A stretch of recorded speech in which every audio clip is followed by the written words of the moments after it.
শিক্ষক নিযুক্তিৰ প্ৰক্ৰিয়াত মাধ্যমিক শিক্ষাৰ ক্ষেত্ৰত আমি টেটটো বাধ্যতামূলক কৰি ৰাখিছিলোঁ। তাৰ কাৰণে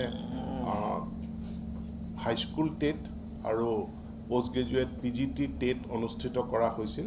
আজি কেবিনেটে সিদ্ধান্ত গ্ৰহণ কৰিছে যে এতিয়াৰে পৰা এই টেট পৰীক্ষাটো যিটো কোৱালিফাইং এটা এক্সামিনেশ্যন হয়, এই কোৱালিফাইং টেট পৰীক্ষা অনুষ্ঠিত নহয়, তাৰ সলনি পোনপটীয়া ৰিক্ৰুটমেণ্টৰ কাৰণে টেট কাম ৰিক্ৰুটমেণ্ট টেষ্ট হ'ব। যিমান সংখ্যক ভেকেঞ্চি থাকে সিমান সংখ্যক প্ৰাৰ্থীহে উত্তীৰ্ণ হ'ব। শিক্ষক নিযুক্তিৰ প্ৰক্ৰিয়াটোক খৰতকীয়া কৰিব আৰু তেওঁলোকে দুটা বাছনি প্ৰক্ৰিয়াৰ মাজেদি যাব লাগিছিল।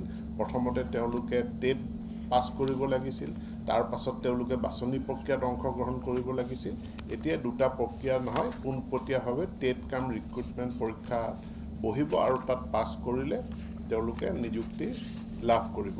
শিক্ষক নিযুক্তিৰ প্ৰক্ৰিয়াত মাধ্যমিক শিক্ষাৰ ক্ষেত্ৰত আমি টেটটো বাধ্যতামূলক কৰি ৰাখিছিলোঁ। তাৰ কাৰণে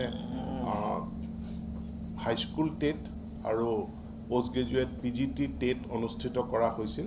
আজি কেবিনেটে সিদ্ধান্ত গ্ৰহণ কৰিছে যে এতিয়াৰে পৰা এই টেট পৰীক্ষাটো যিটো কোৱালিফাইং এটা এক্সামিনেশ্যন হয়, এই কোৱালিফাইং টেট পৰীক্ষা অনুষ্ঠিত নহয়, তাৰ সলনি পোনপটীয়া ৰিক্ৰুটমেণ্টৰ কাৰণে টেট কাম ৰিক্ৰুটমেণ্ট টেষ্ট হ'ব। যিমান সংখ্যক ভেকেঞ্চি থাকে সিমান সংখ্যক প্ৰাৰ্থীহে উত্তীৰ্ণ হ'ব।